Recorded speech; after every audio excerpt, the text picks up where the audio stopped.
Welcome to the I Want to Know podcast. I'm Josh Spector and I'll be your host.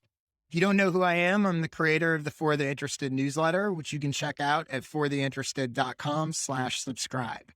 If you're new here, this podcast exists to help creative entrepreneurs get their questions answered. And here's how it works. In each episode, a different guest comes on and asks me 3 questions. Then we have about a 5-minute conversation about each of the questions. And that's it. No fluff, lots of actionable tips that you can put to use to grow your audience and business. Today, my guest is Dylan Schmidt. Dylan helps people share their expertise with the world and create a fulfilling career through his podcasting academy, which you can check out at podcastingacademy.com. He's also the host of the Digital Podcaster podcast, where he shares how to create financial freedom and live a life of passion. Previously, Dylan studied audio production and produced music in Los Angeles. So while we've never met before, he does live relatively near me. So with that in mind, hello, Dylan, and welcome to the show. Hi, Josh. Thank you so much for letting me hop on. It's funny because I feel like I'm relatively new to this whole podcast thing, and I'm going to be answering your questions. You're actually the podcast master, but I think some of what we're going to talk about today is actually, not podcasting specifically, but your podcasting niche and my tips for you in terms of how to grow your audience and business. And I'm really excited to talk about that. So let's get into it. What's the first thing you want to know? Yeah, I want to know, Josh, newsletter master. I want to know how I can use a newsletter to grow a podcast, specifically my podcast. Sure. So let's start. Tell me just a little bit quickly about your podcast. Obviously, I know it's digital podcasting, but kind of tell me in your mind who the audience is for it. Yeah. So my audience is solopreneurs and entrepreneurs, similar to I think your audience in a way of like creative entrepreneurs. I release episodes every Tuesday right now, and I'm going to switch to releasing episodes every Tuesday and Saturday shortly. So yeah, that's my audience right now. And okay. And is it mostly people that have started a podcast recently, are about to start a podcast, or they've been doing it for a while? Sort of where are they in that journey? People who are considering starting a podcast or have started a podcast and want to grow their podcast, either getting more listeners or start making money from their podcast. Okay, perfect. So here's the way I think about, first of all, obviously, as you know, and anyone who knows me knows, I'm a huge proponent of newsletters and I think everyone should have one. I think they're incredibly powerful, et cetera, right? So here's how I think about using a newsletter to grow a podcast. The first piece of advice is the newsletter should not be about your podcast. To some people, this seems really counterintuitive. To other people, it seems sort of obvious, but I think what most podcasters do when they hear start a newsletter or start an email list, the obvious thing to do is it's about the show. If it's the Digital Podcaster podcast, it's the Digital Podcaster podcast newsletter, right? And I think that to me, one of the biggest values and the reason you're doing a newsletter to begin with is as a way to grow your audience and attract new people to your show. But if the newsletter is about the show, the only people who care about it are the people who already listen to and know and like your show. So what you want to do is instead, you want to create a newsletter and title the newsletter in a way that it's going to attract people who don't know your show exists, right? Now you have some nice overlap because Digital Podcaster is sort of, the name is the niche a little bit. But you'll see like a lot of times people are like, oh, it's the Steve and Bob show. And it's like, you don't want the Steve and Bob show newsletter because the only people that care about that are already listening to the Steve and Bob show, right? So in your case, I would recommend you want to start a newsletter that is essentially going to provide the same value to the same audience that your podcast does, but in a different format, in a different way, right? So for example, it might be the podcast growth newsletter or the podcast starter newsletter if you were aimed at that, right? Something, and again, your name sort of actually works, so it kind of could be the Digital Podcaster newsletter. But what I prefer about those names is they're suggesting a very specific value. podcast growth. Oh, I'm going to read this because I want to grow my podcast. Or podcast starter. I'm going to read this because I want to start my podcast. Whereas digital podcaster is very broad and they're not sure. Like the questions I asked you at first, is it for new people? Is it for existing people? Who's it for? So with that said, then you're going to want to, the second key is once you do that, is that the goal of the newsletter is to provide specific value to a specific audience, right?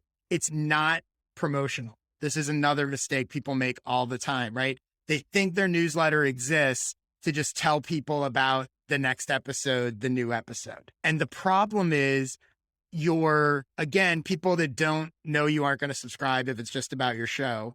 And the people that do know your show aren't going to subscribe or aren't going to open because they're already listening to each episode. They've already subscribed on Apple or Spotify or whatever. So yes, there's value in saying, hey, here's the new episode and I think you're going to like it.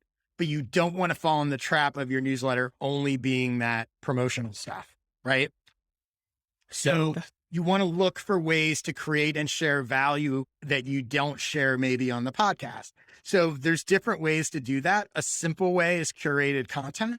So for example, if your podcast is you interviewing people and sharing your expertise about how to grow a podcast, maybe the newsletter is sharing the 3 or 4 or 5 or 1 most interesting article or video or resource that you found elsewhere. Now you've created a reason for people that don't know you exist to subscribe to the newsletter, which then introduces them to your podcast. You've also created a reason for people that listen to your podcast to get the newsletter. And you don't have to do this, but you actually could connect the two by, if this week's podcast episode is about recording equipment, let's say, maybe that newsletter is curated resources about recording equipment. So now you're saying, hey, here's 3 articles you need to see about choosing recording equipment, and go listen to my podcast where we talk all about recording equipment. And then on the podcast, you're talking about recording equipment and going, go check out the newsletter where I've listed 3 articles from other people about recording equipment. Now they're very complementary. And I think that's another thing that a big piece that people overlook. Even if you're not connecting them in that way, you always want to be using the newsletter to drive to the podcast, not only, right? But you want to connect it and you want to use the podcast to drive to the newsletter. And that way, any growth you have from either is growing both. So does that all make sense? Yeah. And I've never thought about it that way. And it is super helpful. And I'm already like, let me cancel the email I have scheduled for tomorrow to reformat it. Right. There you go. Well, it's funny because like I said, it's one of those things that once you see it or sort of shift that mindset, it seems obvious, but it's not obvious because what most people think is my newsletter's got to be about my show and it's to promote and, but you're really trying to create a ancillary or complementary asset that could stand on its own, even if people never listen to the podcast. Yeah. But will ultimately feed each other. And again, that's the big difference between, I'm rooting this under an assumption that you, like most people, this is true with the newsletter or social media, you're ultimately doing it to grow your audience, not just engage your existing audience. Mm-hmm. So if you only do it about stuff, I say this to authors all the time. Most authors' newsletters are terrible because they're just talking about themselves. And mm-hmm. I should say they're terrible. They're terrible at growing an audience because they're not talking about, no one cares what you do if they don't already know who you are. Right. Yeah. So, like I say, if you're a sci-fi author, your newsletter should be about sci-fi and sci-fi book recommendations, not just about the chapter you're writing. Yes. Basically. That makes a lot of sense. So it's kind of like adding context to the email newsletter rather than just using it as like a directory of sorts. Yeah. And by the way, just one other quick thing here, since you've already been doing episodes, you can also start with that. You can look at the topics of episodes you've already done. It doesn't just have to be this week's new episode. The newsletter also creates a way for you to drive people back into the archives. People are discovering you all the time, and you could go, hey, here's an episode from 6 months ago about this topic. If you're interested in these kinds of things, read these articles and then go listen to that episode. So that's another great advantage of a newsletter is it allows you to sort of redirect people into and get more value out of content you've already created. Yeah, that makes a lot of sense. I love that. And I'm going to use that. That's great. Okay, let's go to your second question. What else do you want to know? So I eat up your tips and I want to know, how do I market podcasting in a way that makes people want to start one? I love this. I love this question because I am going to answer it with another question. And again, I think one of the things I like doing and want to try to do with the show is have people come on with specific questions and challenges and things they're trying to figure out, but that I have also seen are universal, right? And this definitely fits into that. So my first question for you is, why are you focused on how do I make people want to start a podcast as opposed to focusing on people that already want to start a podcast? I think around the awareness of people like who create content, for one, usually maybe rule out podcasts as being this technical thing of needing to have, I've heard a lot of different things. Like I don't have a voice for it. They don't like the sound of their own voice, or they don't have like the technical skills, or they don't have the time, all of which are things that don't necessarily need to get in the way of podcasting, because there's ways of, the shortcuts and ways to not have that be the objection, I guess. Let me ask it another way. Do you think there are not enough people who want to start a podcast for you to succeed with whatever it is you want to do? That's a great question. Do I think that there's not enough people? I think there are plenty of people that want to start a podcast, but it seems like there's this block of wanting to start it and actually starting it. And that, like, that little gray area in between the wanting and the starting is the part that I have the most trouble speaking to. That makes sense. Okay. That makes sense. And I think it's so interesting. Like words are so important, even the words that we tell ourselves and how we think about our audience and how we frame stuff, right? Your explanation there is clear and different than your question. Yeah. So your question is, how do I market podcasting in a way that makes people want to start? Yeah. But what you just said was, it's the gray area between they want to start one, but they're scared or don't know how or have excuses. They already want to. Your question was, how do I convince them to want to? Yeah. Yeah. But actually, that's not what you mean. What you really mean is the people that want to have a block. They have something that is preventing them from doing it. Yes. Right? Which goes back to my original question, right? You don't actually want to convince people to start. What you want to do is you want to show people who already want to that they can. You want to make it easier and remove the tension, the blocks, whatever it is that is holding them back, right? Yes. Yeah. That's a very small, subtle difference, but it's massively important, right?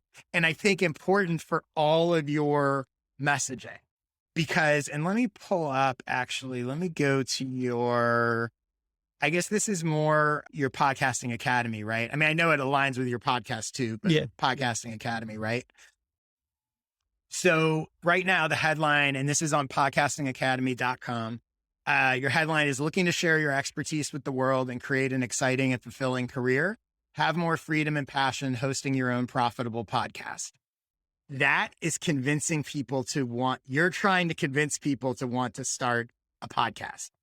And you're saying that if you want to start a podcast, it will help you create an exciting and fulfilling career and share your expertise. Mm-hmm. What I actually think that should say is it should be, this isn't the exact language, but it should be something along the lines of some version of it's not as hard to do a podcast as you think, or remove the things that are blocking you from starting the podcast you want to start or have always dreamed of. It should be focused on, like you described, that gray area. That's your key messaging so that the person who looks at the site and says, I really want to do this. I just don't know where to start. I don't have the voice. Who's going to listen to me? I'm sure you have a list of 30 things that make up that gray area that prevent people from doing it. You and Podcaster Academy and all of that, you're the guy that removes those things. Yes. And that is the pitch, I think. Yes, that makes total sense. And I just kind of am in the process of repositioning Podcasting Academy to speak a little bit more towards everything you're saying. And, how do I say, like, yeah, I guess kind of leaning in towards making it, because people see podcast, like, because I have a lot of teachings on like the monetization of podcasts. So leaning a little bit more into that as well, because that makes the starting of a podcast is relatively simple, even if it doesn't seem that simple to someone who hasn't done it. But I see what you're saying. I guess on speaking more to that gray area makes a lot of sense. Do you think it's too big of a leap? Am I asking too many questions here? No. Do you think? No, I don't know. Go ahead. Do you think it's too big of a to go to because it's like bigger than podcasting, right? Like podcasting is the tool, but the thing bigger than that is like financial freedom or that looks different to everybody, but creating different, streams of income that a podcast could provide for them. Is it too big of a leap? Like if someone, because I don't really talk just about microphones, that doesn't, gear part kind of gets sideways, I guess. Right. But is that too big of a leap, do you think, for someone who's like, No, I don't think it's too big a leap. I think, and this is the sort of universal piece of this, right? You want to focus on people who know they have a need, not try to convince them of the need. Right. Yeah. So I think let's talk about the monetization piece of it, right?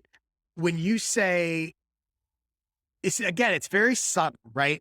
But I think the messaging is not, hey, when you say podcasting is a way to get financial freedom, or even at its most simple, right? Podcasting is a way to make money. That statement is trying to convince people why they should start a podcast. Yes, that makes sense. Versus this isn't the exact language, I'm just riffing here, right? But if you want to make money with a podcast, I'm going to show you how to do it. Yeah. You see the difference there? So I think the monetization, all the stuff you're talking about is right, but you want to position it and talk to people. You're only talking to the people that already want that thing. Yeah. And want it and want it in that way. It's not just that they want financial freedom. They want to use a podcast to make money or to get financial freedom. Yes. That's the connecting point. And, I've said this before at times, but it's one of my favorite sort of exercises. If I were to tell you that we could introduce 100 people to listen to your podcast or see a sales page or see an interview with you or whatever, right? Whatever's going to best sell your product. And those 100 people can't be anyone you know, and it can't be anyone famous. And I was like, who would you choose? Right. And you start to think about that. And obviously, and I think there's a lot of interesting questions there. Would you choose someone who's already started a podcast or not? Like, if this gets to your ideal audience, you would choose the people that you can best serve and most want to serve, and the ones that the highest percentage of those people would say yes. Doesn't mean they're the only people you can help, but you want to aim your messaging and positioning at that ideal audience. So, for example, you would on the monetization piece, you would definitely choose not just people who are looking for financial freedom, but people who are looking to use a podcast to get financial freedom. Yes. That makes you sort of focus the messaging, right? Yeah. Because without it, it's a little disconnected. And that's where it winds up becoming about trying to convince people to do podcasts when you don't really care about that. You want the people, it's like me with newsletters, right? I think everyone should have a newsletter. If you don't want to have a newsletter, that's fine. I'm going to be over here talking to the people that want to have a newsletter. Yeah, that makes a lot of sense, because I was feeling, because I just recently added, I've changed the page a million times, but just recently added that. And I was like, there's something missing here of of like a qualifier almost, because if someone came on and they were like, this all sounds great, but I don't want a podcast, I'm like, well, that's the whole, it's podcasting academy, Right. like, Right. so, Exactly. so that everything you said makes total sense. And my brain just feels like it clicked into place like a puzzle. Thank you. Cool. Great. All right. We got one more question. So what else do you want to know? Yeah, this one seems perfect. To line up here. I want to know, what do you wish somebody told you before you started your podcast? It's funny. This question is, I will probably be more qualified to answer that question in a year than I am now, since I'm just starting out. So, but I do have a few thoughts. I mean, the first thing I would say is it's way too early for me to say what I wish I would have known, but I can definitely say some initial observations I've had as I sort of get up and running doing this. And it's funny, we were talking about gray area. Like for years, literally years, I've been talking about starting a podcast, thinking I should start a podcast, and, recorded a couple episodes, but never posted them. Like, and every time I've sort of been like, I don't know, kind of seems like a lot of work and all of that sort of stuff. So I'm very familiar with that journey of sort of, being in that gray area. So here's a few things that I've noticed of these very early stages of sort of getting started. And as we're recording this, I have not released an episode yet. So this is really just about the early stages. The first thing is, even though I had thought through a lot of this, obviously over the past couple of years, and even though I had sort of a decent sense of kind of what I wanted to be and all of that, there's a lot of little things that once I actually start doing it, that I hadn't necessarily thought about, right? So some of it is obvious, like, oh, you need a show title, but then also thinking about, show concept, but then also like descriptions, software, recording software, then even little things, right? How am I going to handle show notes? Do I want transcriptions? Do I care about show notes? Am I going to do blog posts with it? Like that kind of stuff I hadn't really thought about. And then all of a sudden it's like, oh yeah, what am I going to do? Like, how do I want, and not even that there's a right or wrong at this stage, but just going, oh yeah, like all these kind of little decisions, right? Promo clips. What day am I going to publish? Right? Like it never, like I hadn't thought about that until it comes time and you're like, all right, well, I guess I better figure out like, when I'm going to publish. And so I think and I purposely have gone into this both with a decent amount of knowledge about the space and audience growth and all that stuff and content creation and stuff in general. And also with a major emphasis on like, I am just going to keep this as simple as possible. And yet still there were a lot of like little things that I hadn't really thought of. Speaking of keeping it simple as possible, like that has definitely been my approach. And so initially I decided, you know what, I'm going to go with sort of like a season approach. I'm going to commit to recording 12 episodes. We'll see how it goes. And then I'll figure it out from there. And that's been my approach with a lot of this, right? No, I'm not worried about fancy intros or any of that. Like, let's just start and I can always iterate down the road.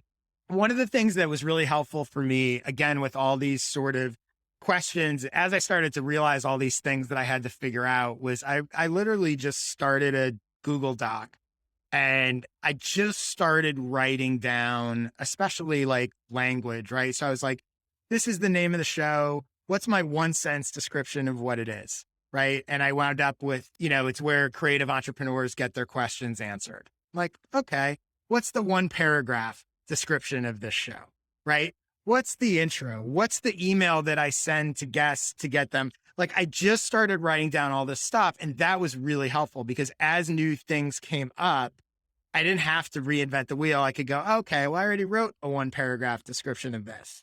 And I already have, the email that I send to guests. So that was a helpful exercise for me to just sort of in one place kind of figure out because I had it in my head what I wanted the show to be.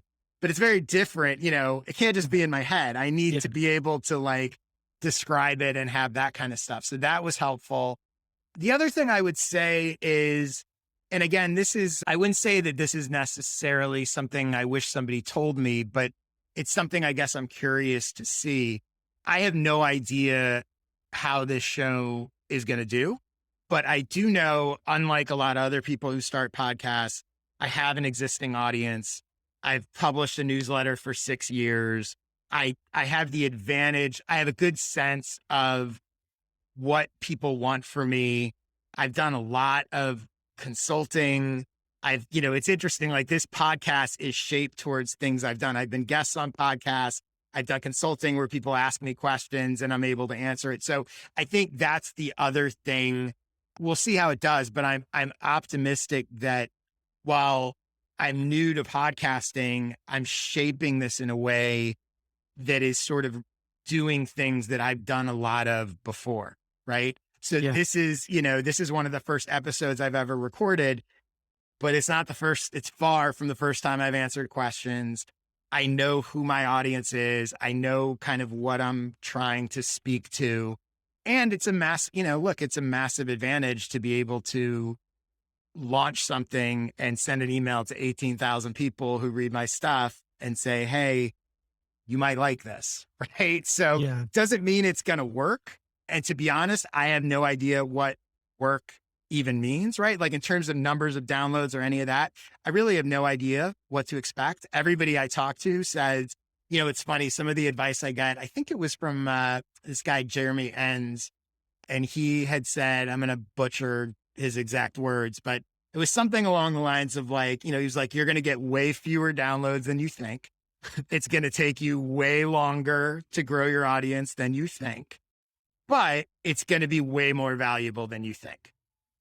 Just in terms of like how people connect to hearing your voice and other opportunities it creates. So I'm curious to see how that plays out.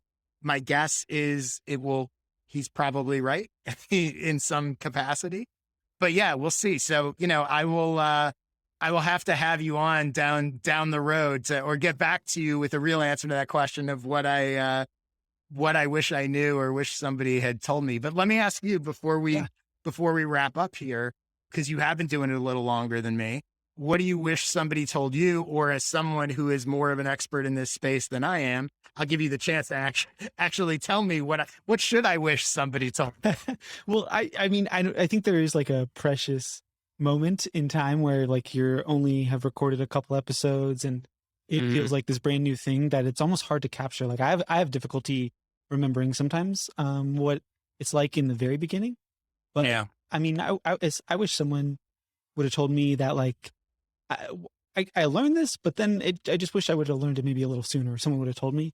But just the simple fact of it's okay to take up space talking.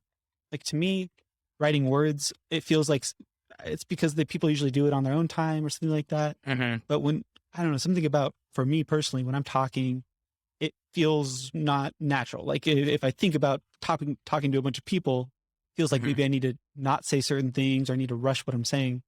So I feel like taking my time and being myself has always paid off. And I've never, gone wrong with that.